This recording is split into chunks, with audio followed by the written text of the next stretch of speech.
because they never got a shot off. The Russian equipment didn't work. The Chinese equipment didn't work. Everyone's trying to figure out why it didn't work. Someday you're going to find out. No other country has the weapons. No other country has the skill. No other country has the guts. And no other country has the extraordinary warriors that we have. We have the best warriors in the world. Because you can have the greatest equipment, but if you don't have the warriors, the equipment doesn't mean much. Last month, we proved this truth once again when some of our greatest soldiers, right here, to ever live, frankly, successfully captured the outlaw dictator of Venezuela, Nicolás Maduro, and brought him back to face American justice, where he's now, right now, waiting.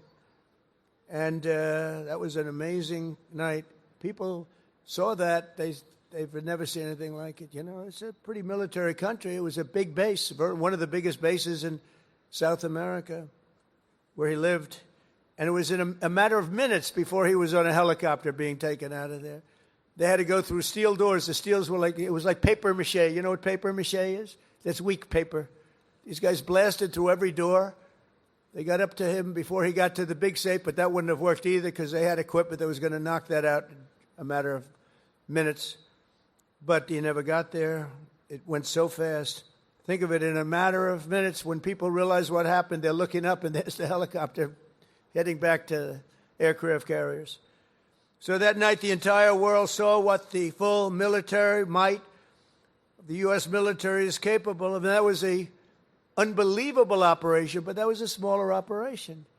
But it was so precise, so incredible. Nobody thought a thing like that could happen. They even talk about the discombobulator because they never got a shot off.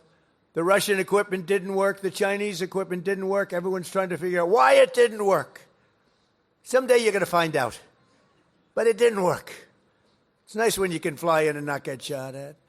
Although we did have 3 helicopter pilots who were wounded pretty badly in the legs, landing, and a couple of machine gunners seemed to have made it through a thicket of bombs, but they were taken out rapidly by our snipers who were stationed on platforms, actually unbelievable helicopter platforms all the way the line, and they were taken out immediately. And those pilots were incredible and really brave. I may see some of them very shortly.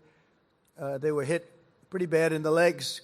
You know, they're landing a big chopper, and they're being shot at from close range by a machine gun, so that's not a comfortable feeling. They landed it perfectly, and they got out of there perfectly, and they're just brave guys and very talented, skilled people. With your help, America is winning again. America is respected again.